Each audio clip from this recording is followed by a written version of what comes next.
Hey, what's up guys, and welcome back to the LP channel. Today I'll be doing a video I've been keeping on the side for a very long time.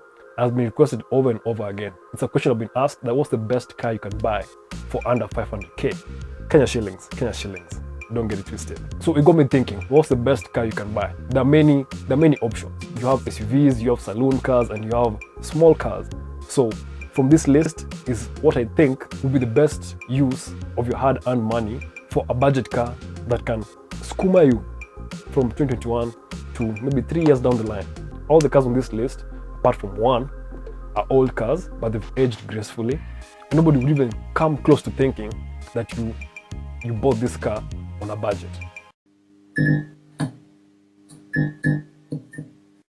So buying an old car, you need to get the interior should be in good condition, and the underpinnings like the engine and the gearbox should have a solid service history, and you can never go wrong if you do your checks right. So what should you expect in this video? I'll do 3 SUVs, 3 saloon cars, 3 mini or compact cars, and one special one for those guys who want something that's a bit more special, but nobody wouldn't know how much you paid for it unless they watch this video. The sad thing is that Kenyans don't follow depreciation rules. So you find cars don't depreciate as they should, and cars stay quite expensive or high priced even when they're old.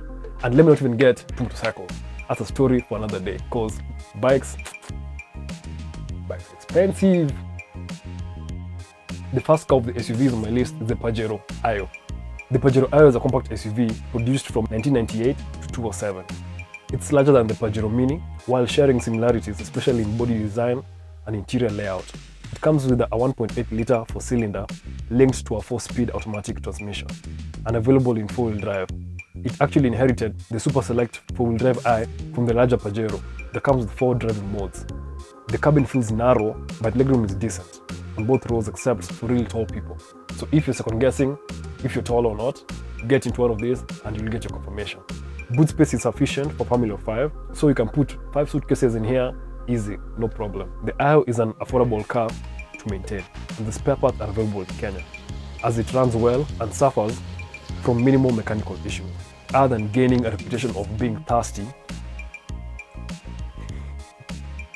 It's a tad bit too thirsty, which brought about it not being so popular in Kenya. Alafu unapata Wakenya wanaogopa Gazlas na wanataka V8. Anyway, I found some as low as even 300k. So you get a compact SUV with enough space for a family of 5, the ride height to take you anywhere really, and a legendary 4-wheel drive from the Big Daddy Pajero itself. The next car, the successor, is a success in Kenya at the moment, but when it came out, it wasn't so much of a success. Even I didn't know about this car when it came out or when it arrived in Kenya back then. And this is the 2003 Mazda Tribute. The Mazda Tribute was not so recognized in Kenya, yet it had an intelligent all-wheel drive system and reasonable ground clearance that is capable of handling some pretty rough conditions. Power was delivered either by a 2-litre 4-cylinder or a 3-litre V6. Running at its peak, the 4-cylinder produced 140 horsepower, while the V6 boosted 200 horsepower at its peak. Tribute buyers had a choice of a 5-speed manual or a 4-speed auto, and all had the on-demand 4-wheel drive system. Under the skin, the Tribute had a combination of Markinson Strat front suspension and multi-link rear, along with power-assisted rack and pinion steering, giving it good road manners and a comfortable ride. Being that it's an SUV and it was quite capable, owners definitely took this car off-road. So some things you should look at before you buy this car. Check underneath the car for signs of off-road damage, see how the car idles, see if you can go for a road test and feel how the suspension feels and sounds. But again, before you buy this car, before you buy any of these old cars, see that you have a full inspection so that you get to know what you're getting yourself into. And if you like this video so far, clicking on the like button below goes a long way with the YouTube algorithm. And if you haven't subscribed, subscribe. And guess what? With the Tribute, you can have the car for as low as 250k to just about 430k, but you get yourself a great steal with this car. Lastly, on the SUVs, you can't finish a list without this car maker on it, especially for being reliable and just never die. And the car maker is, yeah, Toyota. When Toyota released a recreational activity vehicle with 4-wheel drive, yes, the RAV4. Thank me later when you tell your friends that. If you look well and hard enough, you can get a 202 RAV4 for as low as 450 to about 580. I wouldn't go more than 580 for this car, unless it's really clean, but still, the age and the money you're giving out don't balance. The RAV4 powertrain was a 2-liter 4-cylinder engine that delivered 148 horsepower and 142 pound-feet of torque. The cabin space is spacious for 4 adults, easy, but with 3 adults across the back seat, they will be quite acquainted at the end of a long journey. Despite this, the RAV4 was the most spacious car in its class for the majority of the time it was available, offering much better luggage capacity, especially on the 3-door model. And get this, the car is so reliable, I couldn't get any recurring issues with it other than the normal service schedules. And being an off-roader, make the normal inspections for an off-road car. So get the car lifted, check the underneath, see the suspension, feel how the car runs, how the transmission changes gears, and how the engine idles. And you'll have yourself a great steal that can take you way over 300,000 kilometers easy, or even forever, and you'll still be good. Moving on to the saloons. This first car is a car I bet you guys wouldn't even think about, but I love this car. And this would have been my pick if I was picking any of the cars in this segment. And this is the 2003 Mitsubishi Lancer. The Mitsubishi Lancer was launched in 1996 and it ran until 2004. It was powered by 2 4-cylinder engines, a 1.5 liter and a 1.8 liter, both of which offered a combination of solid performance and good fuel economy. You got a 5-speed manual, which I would go for, but again, these were very rare in the market at the time. But if you want real excitement, the ultra-hot Lancer Ralliart and the Lancer Evolution, known as the Evo, provided stunning performance but cost big bucks. Big bucks, especially the Evo. Spare parts and repair prices are about average and it's easy to work on. And for those home mechanics, you will love working on this car. Things to look out for. A manual gearbox should be sleek and easy to use. If not, changing from second to third or third to second would show any problems fast. But again, get a full inspection before buying the car so that you figure out what you're getting yourself into. The Lancer has an enviable reputation of reliability, but it depends heavily on being well serviced. Walk away from any car that hasn't been properly maintained, even if it appears a cheap buy, unless you want character development. You could get a clean 203 Mitsubishi Lancer for as low as 300k. The next one was the replacement of the Corolla. Comfortable, spacious, and reliable. It was quite a fuel-efficient car in the market. It was a very popular economy family saloon in the Kenyan market. Especially the 2000s era, everyone knew a home that had a teeth in the share, and this was the Corolla NZE. What many people don't know is the Fielder is a station wagon version of the NZE. It has a wider boot area, and the rear seats could be folded to increase the carriage space. Apart from the body, all the specs were similar to the Toyota NZE. Another fun fact is that the Ram X and the Alex were the sporty hot hatch version of the Toyota NZE. Just as the RAV4, NZE is quite reliable. I couldn't get any recurring issues on it other than the normal service schedules. But again, look at your owner's manual and service the car as it's supposed to be serviced, and this car will serve you for years to come. The NZE might even pass your sell-by date if you keep playing, if you play around. You can get older models of the NZE for as low as 150k, and you can get more recent clean ones for about 450k. By recent, I mean those days, 2000s. Lastly, on the saloon list, if I left this car out, I would have been stoned or struck by lightning. As an alternative to the mainstream economy cars or performance cars, it's an excellent all-rounder. I'm talking about the 206 or 207 Subaru Impreza. The Impreza has been on the market for 14 years, known for its rally heritage, standard all-wheel drive, versatility and performance. And once you buy one, it's a wrap. You'll always feel inclined to have one. Subi boys and Subi girls can attest to this. Things to look out for actually any Subaru is first, the head gasket is a time bomb. The timing belt should be changed from at 90 or 100 Ks. You should have timely oil changes for the flat fours and ensure that your alignment is 100%, if not 98, to avoid any damages to your diff. Other small things here and there, but you'll have yourself a force to reckon with. Lift it up, put some nice tires on it, you can go anywhere really.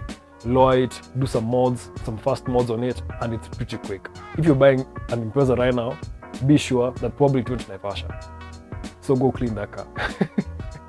But seriously, get the car on a lift, check the underbody of the car for any rough use, and have the car get a full inspection so that you don't get yourself in a money pit. And the best thing is that you can get all this for about or around 500k. more or less. Moving on to the small cars, the subcompact cars. I would have not done this list justice without putting this car. It's quite popular with taxi drivers. It has gotten a bad name over the years, especially because the ones that are used as the taxis come from India and all the Japanese market. And this is the 2013 Suzuki Alto. Originally, the Suzuki Alto was a K car, narrow and powered by a sub 660cc engine, so you could have one in Tokyo without you owning parking space. That was about 30 years and 7 Alto generations ago. The Suzuki Alto is not a new kid on the block. It has been around since 1979, but just recently made an entry in the Kenyan market. It's a fun little car, and if you keep the engine spinning, it's quite nippy. Materials in the cabin are pretty cheap, and the boot space is tiny. It's either passengers or luggage, not both. I think it's pretty good for the price and size. And mind you, this is a 2013 model. And being that it's a small car, you expect good fuel economy. For the best 2013 Alto, you got 24.5 kilometers per liter. And for the Eco L Alto, you got 35 kilometers per liter. A personal story was once we came from town to Syokimau on empty. Empty, like that thing was all the way down. And we went to Syokimau and came back. We fueled the thing near, I think we came back and fueled at Bellevue. So that distance, it's crazy. The Alto basically just sniffs fuel, and Jeremy Clarkson would call it a glue sniffer. The Alto is very simple and a reliable car. Just avoid long distance travel as much as possible and stick to city borders. Let's not see you going to Meru or Kakamega with the Alto. Your ancestors may just kick you off the road if the engine does not overheat before you get there. And that moves me to the next point, where overheating is common, especially if the engine is overworked or low on oil or coolant. With proper maintenance as per the manual, most issues can be avoided. And prices for 2013 Alto start from about 400k. Next is a car I think Toyota tried to reimagine the Vitz with a boot, or as a saloon car, and that's the Toyota Belter. Its key selling points are affordability, fuel economy, and utility. It was offered with 3 engines, but we only got 2, and rarely the third one came sneakily. A 1-liter petrol engine, a 1.3-liter petrol, and a 1.3-liter full-drive model. The interior emphasized its economy focus. The speedometer gauge was in the middle of the dashboard so that everyone could see the speed you were doing. No, but it was put there. Toyota put the speedometer at the center so that it was easy to integrate in different markets. So you didn't have to change right-hand drive and left-hand drive the whole dashboard. All you had to move was the steering wheel, but the speedometer was in the same place. Another fun fact was that it was easier for the elderly drivers to see, because most of them were farsighted. Many people hated it, but we've come to accept and get used to it, and this is why you can get these cars so cheaply from Japan. The boot is surprisingly big and can carry a decent amount of luggage. On the outside, the Belter closely resembles the Axio. Higher grades came with alloy rims and fog lights. The 1-liter Belter got 22.5 kilometers per liter. The 1.3 two-wheel drive got 20 kilometers per liter, and the 4-wheel drive of the 1.3 liter got 16 kilometers per liter. You can get a city-used clean Belter for about 400 to 500k. And if you want to watch the full review of the Belter, I'll put it up here so you can watch that. For the next and last compact car, this is one of the great ones, especially its reliability, practicality, spaciousness, and low running costs. It combines the interiors of an executive saloon with the agility of a conventional small hatchback. And this is the 207 Nissan Note. I didn't like the looks at first, especially from the front, with the big eyes, but at the end of the day, it's reliable, it's spacious, it's practical, and it ticks all the boxes for a great economy small hatchback. You either buy or not buy it. You either take what you get or look for something entirely else. The first generation Note was a reliable car with no major issues, except some electrical failures have been reported and owners complained of being stranded in traffic. But these issues are not widespread, so minimal cars had them. For engines, you got a 1.4 and a 1.6 petrol. Prices for the 209 and older models started from around 480k and lower. Lastly, the 10th car. It's a German car, yes. Cars, they're also reliable, yes. But they're really nice, if kept and serviced well. This is the 1997 Mercedes C-Class, with exceptional engineering, really nice interior, and the Germans really know what they're doing when they put a car together. For heritage, this was the car that came to compete with the BMW 3 Series. And this was the car that changed the naming series for Mercedes entering into the new era as we see it today. So they got the C-Class, the E-Class, and the S-Class. And this car started all that. So from just comments from guys, you can see what guys have said about it. You can pause and read. Guys love the car, they hate the maintenance. It's a really nice car. If you've done the maintenance and you've bought all the new things and it's running well, it will serve you till something else comes up. And something will come up. And please, once you've done all the work on this car, don't put it away and have it parked for a real long time. These old ladies catch a cold real quick. What do you need to look for when you're looking for one of these cars? Firstly, see if the car starts on the first kick or it has a hard start. And then open the engine and see how the engine idles. Then check if all the windows go up and down, if it is the electric window. If it's a winding window, most of them still work, so you'll be good. But the electric ones usually have issues. Thirdly, check if the gauge cluster lights actually work so that you can see what's happening in the dash. And if not, start being skeptical. And lastly, check if the speedometer works and the rev meter works. Sometimes these things are prone to failure, so be ready for such things. You'll be driving this car with 7 sensors. But the great thing with this car is that it did not come with so much tech. With the newer model Mercedes, you don't have as much issues as with the new ones, so it's an easy car to work with. And if you're that home mechanic, again, you will enjoy working on this car as you learn more about it and restore it to its glory. At the end of the day, ndovu ni ku. If you park a RAV4 next to Mercedes, Mercedes takes the day. Even if you're having issues and crying and having ulcers and stress and all those things, still, ndovu ni ku. The great thing is that you can get the newer models of this C-Class for about 400k and older ones for less. That's my list of 10 great cars under 500k. If there's any car I've missed, hit me down in the comments. I might do a part 2 of this in future, and the car you suggest might be on the list. So get out there, spend some money. It's good for the economy, it's good for everyone. Like, it helps the YouTube algorithm and it helps me in the long run. And subscribe to see more of my content. See you guys on the next one.